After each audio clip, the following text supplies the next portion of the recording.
بسم اللہ الرحمن الرحیم۔ آج انشاءاللہ تبارک و تعالی سورہ آل عمران کی آیت نمبر 187 سے پڑھنے کی کوشش کریں گے۔ اللہ تبارک و تعالی ارشاد فرماتا ہے وَإِذْ أَخَذَ اللَّهُ مِيثَاقَ الَّذِينَ أُوتُوا الْكِتَابَ لِتُبَيِّنُنَّهُ لِلنَّاسِ وَلَا تَكْتُمُونَهُ۔ اللہ تبارک و تعالی ارشاد فرماتا ہے جب اللہ تبارک و تعالی نے کتابیوں سے یہ عہد لیا کہ تم ضرور اس کو یعنی عہد کو لوگوں سے بیان کرو گے، وَلَا تَكْتُمُونَهُ اور اس کو نہیں چھپاؤ گے، فَنَبَذُوهُ وَرَاءَ ظُهُورِهِمْ وَاشْتَرَوْا بِهِ ثَمَنًا قَلِيلًا۔ تو یہودیوں نے یعنی کتابیوں نے اللہ تبارک و تعالیٰ کی اس عہد کو اپنے پس پشت پھینک دیا، وَاشْتَرَوْا بِهِ ثَمَنًا قَلِيلًا اور اس کے بدلے میں تھوڑی قیمت لے لی۔ یہاں اللہ تبارک و تعالیٰ یہ ارشاد فرما رہا ہے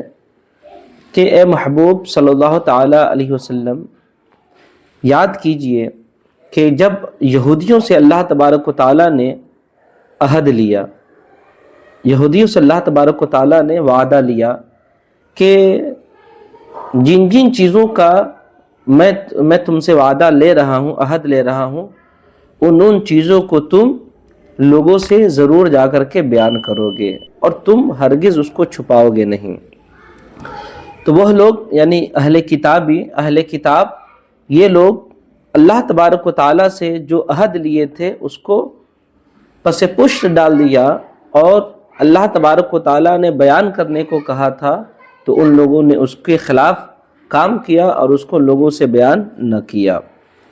اسی کو اللہ تبارک و تعالیٰ ارشاد فرماتا وَاشْتَرَوْا بِهِ ثَمَنًا قَلِيلًا اور اس کے بدلے میں ان لوگوں نے تھوڑی قیمت لی، فَبِئْسَ مَا يَشْتَرُونَ سو وہ کیسی بری چیز ہے جس کو یہ خرید رہے ہیں۔ دیکھیں اس آیت کو سمجھنے سے پہلے اس کے ماقبل کو ہمیں سمجھنے کی کوشش کرنی ہوگی۔ آپ کو اچھے طریقے سے یاد ہوگا کہ اس سے پہلے اللہ تبارک و تعالیٰ نے جو بیان فرمایا تھا وہ یہ تھا کہ یہودی نبی کریم صلی اللہ تعالیٰ علیہ وسلم پر طعن و تشنیع کیا کر رہے تھے اور کہہ رہے تھے اے نبی اگر آپ برحق ہے تو آپ بتائیں اس سے پہلے جتنے بھی انبیاء کرام اور رسولان اعظام تشریف لائے سب لوگوں کی قربانی، سب لوگوں کے صدقات اور مال غنیمت اس وقت قابل قبول ہوتا تھا کہ اللہ تبارک و تعالیٰ کے جانب سے ایک آگ آتی تھی اور اس کو کھا جاتی تھی۔ اے نبی اگر آپ واقعی برحق ہیں تو پھر آپ کے صدقات، آپ کے خیرات اور قربانی کے لیے اللہ تبارک و تعالیٰ کے جانب سے آگ کیوں نہیں آتی ہے؟ تو اللہ تبارک و تعالیٰ نے اس سے پہلے اس کا جواب بھی دیا تھا جو میں نے آپ کے سامنے پچھلے درس میں بتایا تھا۔ اس آیت میں اللہ تبارک و تعالیٰ نے مجاہد اس کو میوٹ کر دو تو اپنے کو، مجاہد آواز آ رہی ہے۔ تو اللہ تبارک و تعالیٰ نے ان یہودیوں پر یہ رد فرمایا کہ اے یہودیوں بتاؤ اللہ تبارک و تعالیٰ نے تم سے عہد لیا تھا کہ تمہاری کتاب، یا اے عیسائیوں اللہ تبارک و تعالیٰ نے تم سے جو عہد لیا تھا کہ تمہاری کتاب میں جو بھی حضور سرور کائنات صلی اللہ تعالیٰ علیہ وسلم کے تعلق سے جو بھی باتیں ہیں، ان کی نبوت کے تعلق سے، ان کے رسول ہونے کے تعلق سے جو کچھ بھی ہے تم اس کو لوگوں کے سامنے بیان کرو گے۔ تم نے اس بات کی عہد اللہ تبارک و تعالیٰ کو دیا تھا، لیکن اس کے باوجود تم نے اللہ تبارک و تعالیٰ سے یہ کیے ہوئے وعدے کو پس پشت ڈال دیا اور اللہ تبارک و تعالیٰ نے تجھے بتانے کو کہا تھا لیکن تم نے اس کو چھپا دیا، اور اس کے بدلے میں تم نے دنیا کا قلیل مال، دنیا کا تھوڑے سے مال کو تم نے اخذ کیا، لیا۔ یعنی اس آیت میں اللہ تبارک و تعالیٰ نے یہودیوں کی کئی نافرمانیوں کو ذکر کیا. ایک یہ کہ اللہ تبارک و تعالیٰ نے اس کو بیان کرنے کو لوگوں سے کہا تھا، لیکن ان لوگوں نے بیان نہ کیا بلکہ اس کو چھپا لیا. اللہ تبارک و تعالیٰ نے یہ کہا تھا کہ تمہاری کتاب میں جو کچھ ہوگا، جو کچھ بھی باتیں ہوگی، تم اس کو چھپانا نہیں، لیکن ان لوگوں نے اس کو چھپایا، ہے نا. تو اللہ تبارک و تعالیٰ کے حکم کے خلاف ورزی کی. دوسرا، نبی کریم صلی اللہ تعالیٰ علیہ وسلم سے ان لوگوں کا بغض اور دشمنی ظاہر ہوتا ہے کہ یہ لوگ حضور سرور کائنات صلی اللہ تعالیٰ علیہ وسلم سے کس قدر بغض و عناد رکھا کرتے تھے کہ اپنی کتاب توریت اور انجیل میں یہودی اور عیسائی جو کچھ بھی حضور صلی اللہ تعالیٰ علیہ وسلم کی شان میں دیکھتے تھے، ان ساری چیزوں کو وہاں سے نکال دیا کرتے تھے اور ان ساری چیزوں کو لوگوں سے چھپا لیا کرتے تھے. ایک دوسری وجہ یہ ہے کہ دیکھیں، اس سے پہلے آیت میں اللہ تبارک و تعالیٰ نے یہود کی ایذا رسانیوں پر، یعنی یہود کی جانب سے حضور صلی اللہ تعالیٰ علیہ وسلم کو جو تکالیفیں پہنچتی تھی اس پر حضور صلی اللہ تعالیٰ علیہ وسلم کو صبر کرنے کو کہا گیا تھا، اور ان کی جانب سے جو تکلیفیں آتی تھی، ان تکلیفوں میں سے ایک یہ بھی ہے کہ توریت اور انجیل میں حضور صلی اللہ تعالیٰ علیہ وسلم کی نبوت پر جو دلائل موجود تھے، جو باتیں تھی، ان ساری باتوں کو ان لوگوں نے کیا کر دیا؟ چھپا دیا. امام محمد بن اسماعیل بخاری روایت کرتے ہیں کہ حضرت عبداللہ ابن عباس رضی اللہ تعالی عنہما بیان کرتے ہیں کہ نبی کریم صلی اللہ تعالی علیہ وسلم نے یہود کو بلایا اور ان سے کسی چیز کے بارے میں سوال کیا، تو یہودیوں نے اس بات کو چھپا لیا اور آپ کو کسی اور چیز کی خبر دی. پھر انہوں نے، یعنی یہودیوں نے نبی کریم صلی اللہ تعالی علیہ وسلم کو کسی دوسری چیز کے بارے میں خبر دی، اور انہوں نے آپ کے سوال کے جواب میں جس چیز کو چھپایا تھا اس پر وہ اپنی خوشی محسوس کر رہے تھے.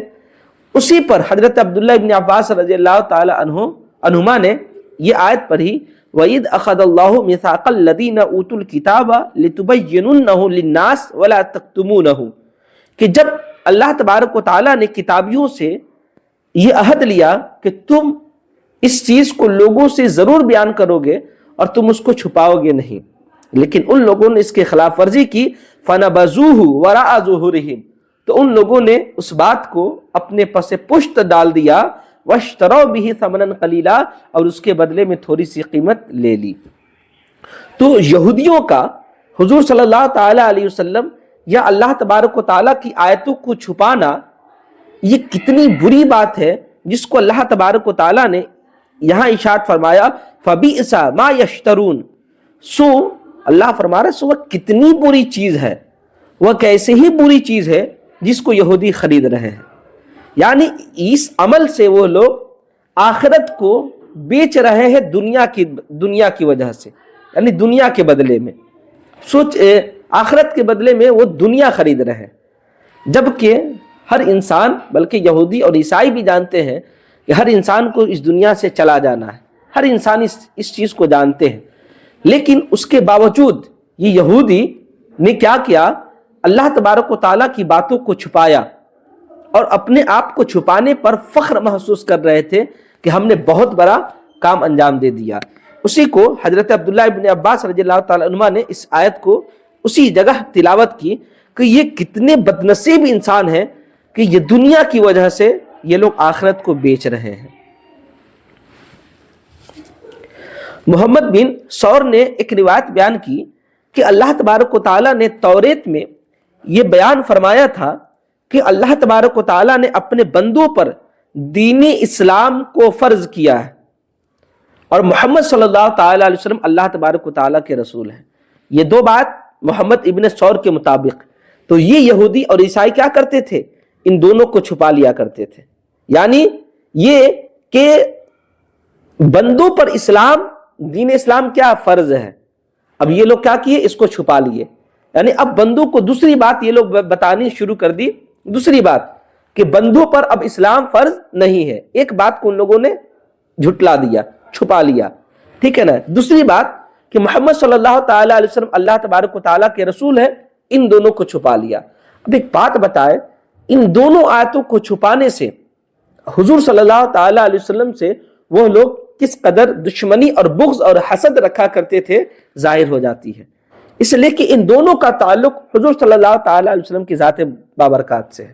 یعنی دین اسلام یہ بھی حضور صلی اللہ تعالی علیہ وسلم کی ذات بابرکات سے منسوب ہے نا۔ دوسرا، حضور صلی اللہ تعالی علیہ وسلم اللہ کے رسول ہے، یہ حضور کی ذات سے آپ کو معلوم ہے کہ منسوب ہے۔ یہ دونوں بات کو یہ لوگ کہا کہ یہ یہودی اور عیسائی اپنی کتاب توریت اور انجیل سے کیا کر لیے، چھپا لیے۔ تو یہ چھپانا ایک نبی سے بغض و حسد کی بھی دلیل ہے، اور دوسرا اللہ تبارک و تعالیٰ سے ان لوگوں نے جو وعدہ کیا تھا اس وعدہ کی خلاف ورزی بھی ہوئی، یعنی اللہ تبارک و تعالیٰ کی نافرمانی بھی ہوئی۔ تو اللہ کی نافرمانی کرنا کتنی بری چیز ہے، جس کو اللہ فرماتا ہے فَبِئْسَ مَا يَشْتَرُونَ، سو وہ کتنی بری چیز ہے، کیسی بری چیز ہے جس کو یہ لوگ خرید رہے ہیں۔ حدیث پاک دیکھیں، حضرت عبداللہ بن عباس رضی اللہ تعالی عنہما بیان کرتے ہیں کہ ان کو یعنی یہودیوں کو یہ حکم دیا تھا کہ اے یہودی اور عیسائیوں، تم نبی امی کی اتباع کرو اور اللہ اور اس کے رسول کے کلمات پر ایمان لاؤ۔ جب اللہ تبارک و تعالیٰ نے حضور صلی اللہ تعالیٰ علیہ وسلم کو مبعوث فرمایا تو اللہ تبارک و تعالیٰ نے فرمایا تم مجھ سے کیے ہوئے وعدے کو پورا کرو، میں تم سے کیے ہوئے وعدے کو پورا کروں گا۔ مطلب کیا ہے؟ یعنی یہودی اور عیسائیوں سے اللہ تبارک و تعالیٰ نے جو عہد لیا تھا کہ سنو، اگر تم اپنے عہد کو پورا کرو گے، یعنی حضور صلی اللہ تعالیٰ علیہ وسلم کے دین کو ایکسیپٹ کرو گے، اور توریت اور انجیل میں جو باتیں موجود ہیں حضور صلی اللہ تعالیٰ علیہ وسلم کی ذات بابرکات کے متعلق یا پھر دین اسلام کے متعلق جو باتیں موجود ہیں، ان ساری باتوں کو لوگوں تک پہنچاؤ گے تو سنو، تو میں تمہیں اس کا اجر بھی دوں گا، ہے نا۔ لیکن ان لوگوں نے کیا کیا؟ ان لوگوں نے اس کے خلاف ورزی کیا۔ ظاہر سی بات ہے، خلاف ورزی انسان کرے گا تو اس کی سزا بھی اس کو ملے گا، جس کو اللہ تبارک و تعالیٰ نے فَبِئْسَ مَا يَشْتَرُونَ سے ذکر فرمایا۔ ابن جریج بیان کرتے ہیں کہ توریت میں یہ لکھا ہوا تھا کہ اللہ تبارک و تعالیٰ نے جس دین کو اپنے بندوں پر فرض کیا ہے وہ دین اسلام ہے، اور ان کے پاس توریت اور انجیل میں سیدنا محمد صلی اللہ تعالیٰ علیہ وسلم کا نام لکھا ہوا تھا۔ یہی ریزن ہے غالباً حضرت عمر فاروق رضی اللہ تعالیٰ عنہ ایک مرتبہ حضور صلی اللہ تعالیٰ علیہ وسلم کے سامنے توریت کی تلاوت کر رہے تھے، تو حضور صلی اللہ تعالیٰ علیہ وسلم کا چہرہ مبارک یہ سرخ ہو گیا، اور میرے آقا صلی اللہ تعالیٰ علیہ وسلم نے فرمایا اے عمر سنو، اگر حضرت موسیٰ علیہ السلام بھی اگر یہاں موجود ہوتے نا تو ان کو میری اتباع کرنا کیا ہوتا، لازم ہوتا۔ یہ اس بات کی طرف اشارہ ہے کہ جب میرے آقا صلی اللہ تعالیٰ علیہ وسلم دنیا میں تشریف لائے، اس سے پہلے جتنے بھی ادیان تھے سارے کے سارے باطل ہو گئے، سارے کے سارے باطل ہو گئے۔ اب صرف و صرف حضور صلی اللہ تعالیٰ علیہ وسلم کی دین کی اتباع، یہی کیا ہوگا، اللہ تبارک و تعالیٰ کی رضا ہوگی۔ اگر حضور کی دین کی اتباع کے مخالف اگر کوئی انسان دوسرے دین کو ایکسیپٹ کرتا ہے یا دوسرے دین کی پیروی کرتا ہے تو پھر وہ اللہ تبارک و تعالیٰ کی فرمانبرداری نہیں بلکہ وہ اللہ تبارک و تعالیٰ کی نافرمانی میں شمار ہوگا۔ اگرچہ وہ انسان دیگر کسی انبیاء کرام کی دین کو فالو کرے، پھر بھی وہ کیا ہوگا، اللہ تبارک و تعالیٰ کی نافرمانی میں شمار ہوگا۔ اس لیے حضور صلی اللہ تعالیٰ علیہ وسلم کی تشریف آوری ہو چکی ہے۔ اے یہودیوں اور عیسائیوں، تم اپنے دین کو چھوڑ کر کے اب تمہیں دین اسلام کو فالو کرنا پڑے گا۔ اچھا، یہودیوں اور عیسائیوں نے دین اسلام یعنی علم کو چھپایا تھا، یعنی جن چیزوں کے بارے میں یہودیوں اور عیسائیوں کو توریت اور انجیل کے ذریعے سے علم تھا تو ان لوگوں نے اس علم کو چھپایا۔ اور آپ کو معلوم ہے کہ کتم علم یعنی علم کو چھپانے کی کافی وعیدیں ہیں، مطلب جن چیزوں کے تعلق سے آپ کو معلوم ہے اس کے متعلق اگر کوئی انسان آپ سے کچھ پوچھے، اگر آپ اس کو چھپاتے ہیں تو اس پر کافی وعیدیں نازل ہوئی ہے۔ آپ کو معلوم ہے کہ اگر کوئی انسان اپنی زبان سے کفر والی بات بول دے تو وہ انسان اسلام سے کیا ہو جاتا ہے، خارج ہو جاتا ہے۔ کوئی دوسرا آدمی آ کر کے آپ سے پوچھ رہا ہے کہ بھائی بتائے، ہم نے اپنی زبان سے یہ کہہ دیا ہے نا، کہ ہم نے اپنی زبان سے کہا کہ معاذ اللہ کہ اللہ تبارک و تعالیٰ ایک نہیں ہے، معاذ اللہ، صد بار معاذ اللہ، میں اپنی بات برا۔ اگر آپ سے پوچھا جائے کہ بتائے آپ کہ کیا اس سے ہم ایمان سے خارج ہو گئے. آپ کو معلوم ہے کہ ہاں ایسی صورت میں انسان ایمان سے خارج ہو جاتا ہے، لیکن پھر بھی آپ خاموش بیٹھے رہے تو اس کے ذمہ دار آپ بھی ہوں گے. اس لیے کہ علم کو چھپانا یعنی جانکاری رہتے ہوئے بھی نہ بتانا، اس کی کافی وعیدیں ہیں. ایک دو حدیث سے آپ دیکھ لیں، بات سمجھ میں آ جائے گی. حضرت امام ابو داؤد سلیمان بن اشعث رضی اللہ تعالی عنہما روایت کرتے ہیں کہ حضرت ابو ہریرہ رضی اللہ تعالی عنہ بیان کرتے ہیں کہ جس شخص سے کسی چیز کے متعلق سوال کیا گیا اور اس نے اس کو چھپایا، اس کے منہ میں قیامت کے دن آگ کی لگام ڈالی جائے گی. گویا کہ انسان علم رکھنے کے باوجود علم کو چھپایا تو گویا کہ قیامت کے دن اس کے منہ میں آگ کی لگام ڈالی جائے گی. حضرت ابو ہریرہ بیان کرتے ہیں کہ رسول کریم صلی اللہ تعالی علیہ وسلم نے فرمایا، جو شخص علم حاصل کرے پھر اس کو بیان نہ کرے، اس کی مثال اس شخص کی طرح ہے جو خزانہ حاصل کرے اور اس کو خرچ نہ کرے. علم تو ہم نے حاصل کیا، لیکن آپ ہم سے پوچھ رہے ہیں کہ مولانا صاحب بتائیں آپ فلاں چیز کے تعلق سے، لیکن ہم اس بات کو چھپا لیے. تو گویا کہ ہم نے خزانہ تو حاصل کیا لیکن اس کو خرچ نہ کیا. اور میں نے آیت نمبر 180 میں میں نے آپ کو بتایا تھا، آپ کو اچھے طریقے سے یاد ہوگا کہ جو انسان کے پاس خزانہ ہو لیکن وہ انسان اس کو خرچ نہیں کرتا ہے تو وہ انسان بخیل کہلاتا ہے. اور قرآن مقدس میں ایک نہیں بلکہ کئی آیتوں میں بخل کی یعنی بخالت بخیل کی مذمت کی گئی ہے. آپ آیت نمبر 180 میں اب یوٹیوب پر بھی ڈال دی گئی ہے، اس ویڈیو کو آپ دیکھ سکتے ہیں کہ کتنی مذمتیں بیان کی گئی ہے. ایک آیت نہیں بلکہ کئی آیت ہے. سورۃ اللیل آیت نمبر 8 سے لے کر کے 10 تک ہے، سورہ محمد آیت نمبر 38 میں ہے، سورہ حدید آیت نمبر 24 میں ہے، سورۃ النساء 37 میں ہے. اس طریقے سے بہت ساری آیتیں موجود ہیں کہ اگر انسان علم کو چھپاتا ہے تو گویا کہ وہ انسان خزانے کو چھپاتا ہے، یعنی خزانہ تو ہے لیکن اس کو خرچ نہیں کرتا ہے. خرچ نہ کرنے والا بخیل کہلاتا ہے. اب بخیل کی اتنی بڑی مذمت ہے، صحیح بخاری میں ہے کہ حضرت ابو ہریرہ بیان کرتے ہیں کہ نبی کریم صلی اللہ تعالی علیہ وسلم نے فرمایا، ہر روز فرشتے نازل ہو کر دعا کرتے ہیں کہ اے اللہ خرچ کرنے والے کو اس کا بدل عطا کر،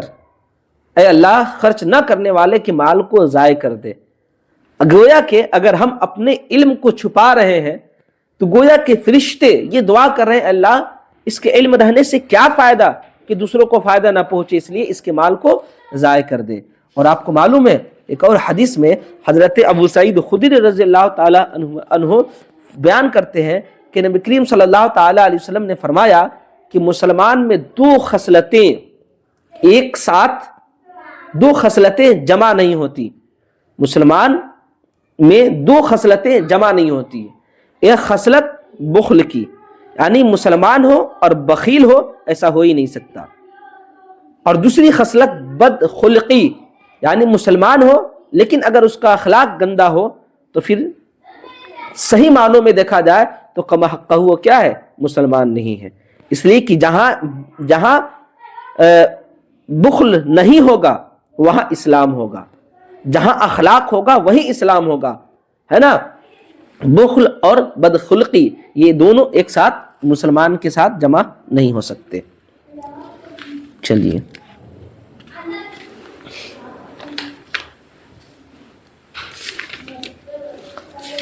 آگے دیکھیں. اللہ تبارک و تعالی ارشاد فرماتا ہے،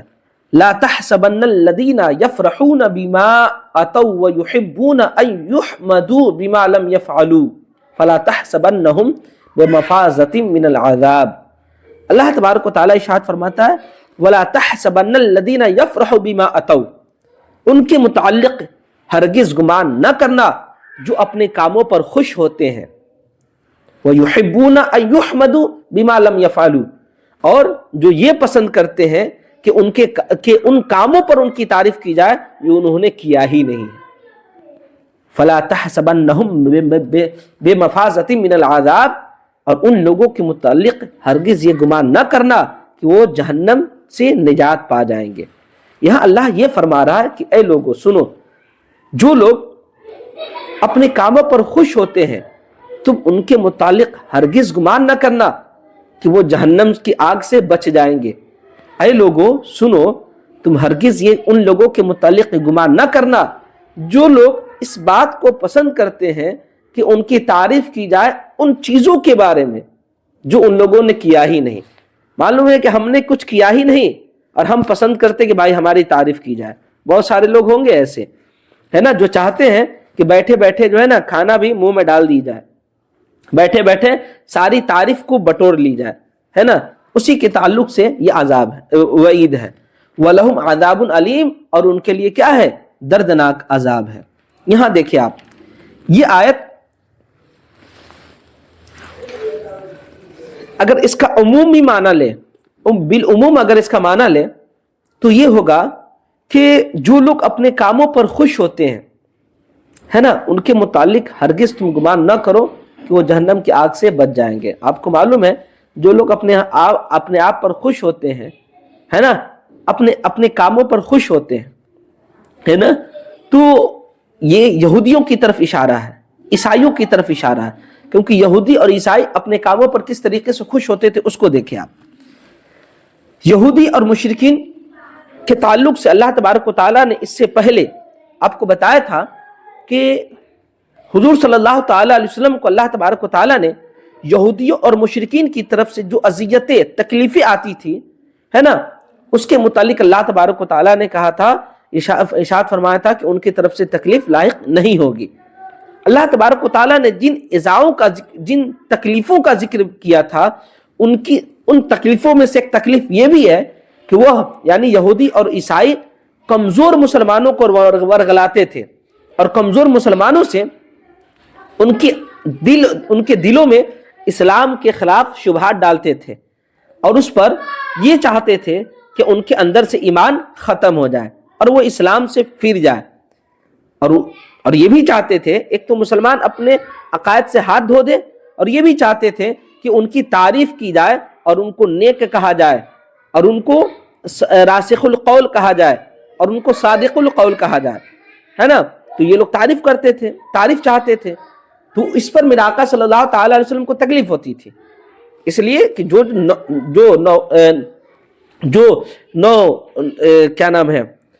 نو مسلم ہوا کرتے تھے,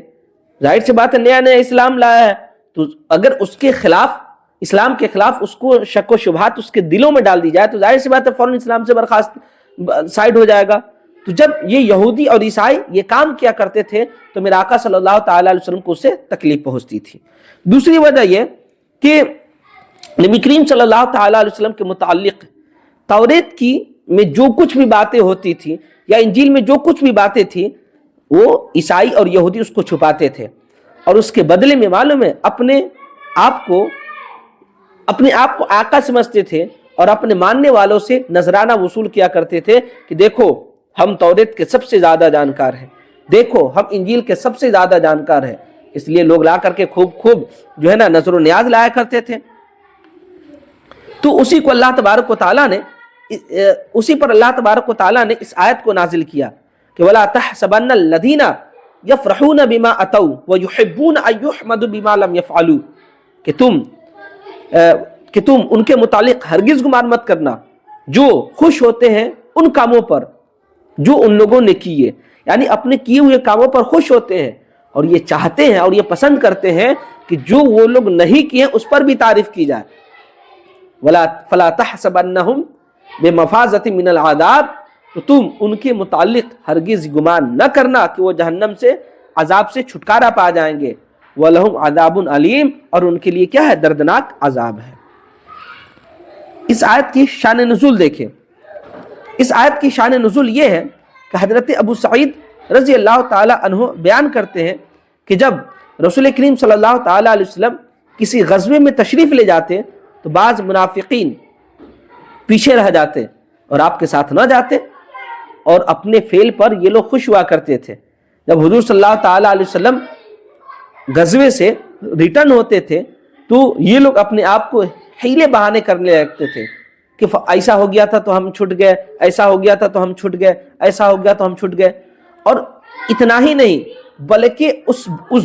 جھوٹی باتوں پر وہ لوگ قسمیں بھی کھا لیتے تھے اور کہتے تھے قسم خدا کی ہم سے ایسا ہو گیا جس کی وجہ سے ہم غزوے میں آپ کے ساتھ شریک نہ ہو سکے. جبکہ یہ لوگ جان بوجھ کر کے حضور آگے چلے جاتے تو یہ لوگ پیچھے سے سائیڈ ہو جایا کرتے تھے. اور جب حضور آتے تھے یہ سوچتے تھے کہا کہ ہم تو مجبوراً ہم غزوے میں شریک نہ ہو سکے, لہٰذا ہماری بھی تعریف کی جائے, ہے نا, ہماری بھی تعریف کی جائے, اسی وجہ سے ہماری بھی تعریف کی جائے. تو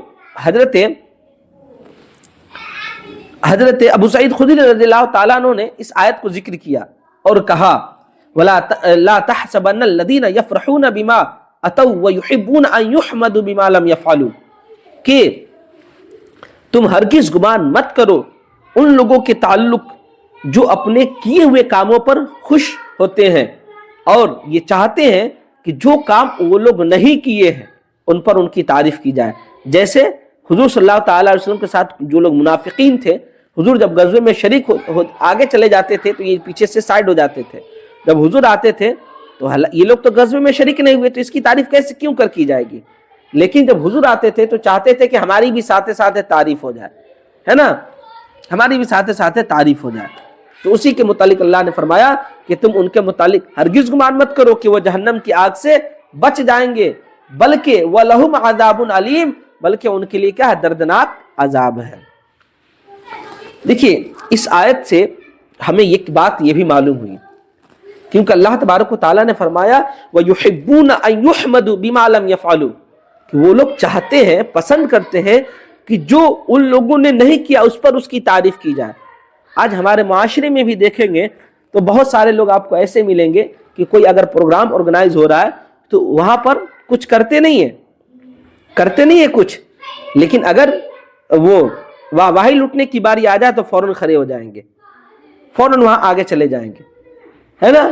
کیا کچھ نہیں ہے, لیکن وہ لوگ کیا بولتے ہیں, لیکن سارا پوچھ جو ہے نا اپنے آپ کو لینے کے لیے تیار ہو جاتا ہے. آج بھی کچھ لوگ ایسے بھی ہیں, آج اسٹیج کی دنیا پہ چلے جائیں, آپ مولانا نہیں ہیں, نعت پڑھنے لگے, ہے نا, تقریر کرنے لگے, جبکہ میں نے اس سے پہلے بتایا تھا کہ جو انسان صحیح طریقے سے عالم نہ ہو, یہ عالم کا کیا مطلب ہے میں نے اس سے پہلے بتا دیا تھا آپ کو, بہت لمبی تفصیل ہے, میں نے ایک ایک کر کے میں نے بتا دیا تھا کہ کیا غیر عالم کے لیے تقریر کرنا جائز ہے یا نہیں ہے. اس کو جا کر کے آپ ویڈیو کو دیکھ سکتے ہیں. تو میں بتا رہا ہوں کہ آج لوگ تقریر کرنے لگتا, حالانکہ غیر عالم کے لیے تقریر کرنا جائز نہیں ہے. غیر عالم ہو تقریر کرنے لگا, غیر عالم ہو نعت پڑھنے لگا, تو اپنے آپ کو علامہ, اپنے آپ کو مفتی, اپنے آپ کو مولانا, اپنے آپ کو فاضل کہنے سے پیچھے نہیں ہٹتے, جبکہ نہ وہ لوگ عالم ہے, نہ وہ مولانا ہے, نہ وہ مفتی ہے. ایسے لوگوں کے لیے کہا گیا کہ جو وہ لوگ نہیں ہیں اور اپنے آپ کو وہ چیز ہونے پر, کہلوانے پر اپنے آپ کو فخر محسوس کرتے ہیں اور وہ کہلوانا چاہتے ہیں,